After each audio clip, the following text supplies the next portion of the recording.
So today we're just gonna make a very sort of simple but a little bit different kind of ragu. So we have some pork shoulder over here. We marinated it overnight in red wine. Then we just start to kind of caramelize it in this pot. Here we just have mirepoix. It's your bench right there. Get it in there. Do you want to smash some garlic Carrots, for celery me? You do this. This is yours. All right, this is me. All right. This is your kitchen, man. We just added some mirepoix to the pork, some garlic. Carrot, celery, onion, garlic, your basic building blocks, salt, pepper. A little bit of salt.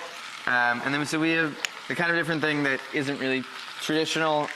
We have sort of mulling spices almost, so some coriander, some ginger, and cinnamon. Yum. That we're just gonna add just to make it a little bit more kind of like mulled wine. Exactly. Right. And then we're just gonna let this kind of sweat down a little bit into this.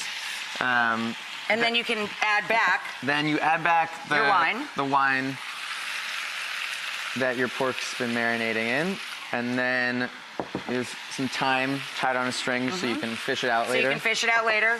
And then some tomato products. And then that you're just gonna let simmer for many, many hours until it gets all soft and mushy.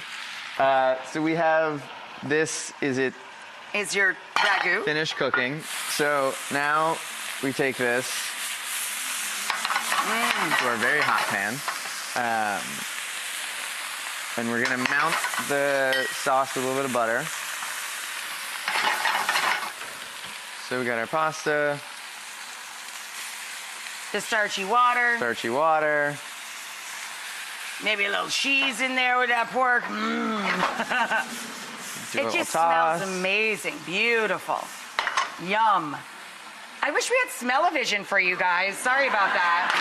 We change the whole menu every few weeks. Every 3 to 4 weeks to cook seasonally, of course. Yes. 2 sets of hands. Fire 4 duck, 2 VIP. I just try and make sense of how this happened. I need your blowtorch. This is wonderful. You hear what I said? Welcome to my bedroom / workspace. My sous vide supreme, juicer, and my math book, which should go away. It was mostly friends in the beginning. Welcome to Eureka. Friends of friends, and then friends of friends of friends. It just kept growing. This is a deconstructed Caesar salad. We have a writer from the New York Times coming. They told us you need to be prepared for what's going to happen with this.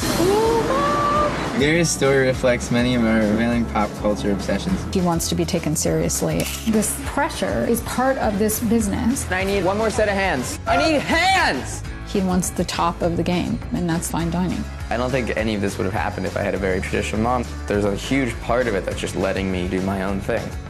At what age do you think you're going to start looking like an adult? Some might say I'll be a boy forever. This is apple cider.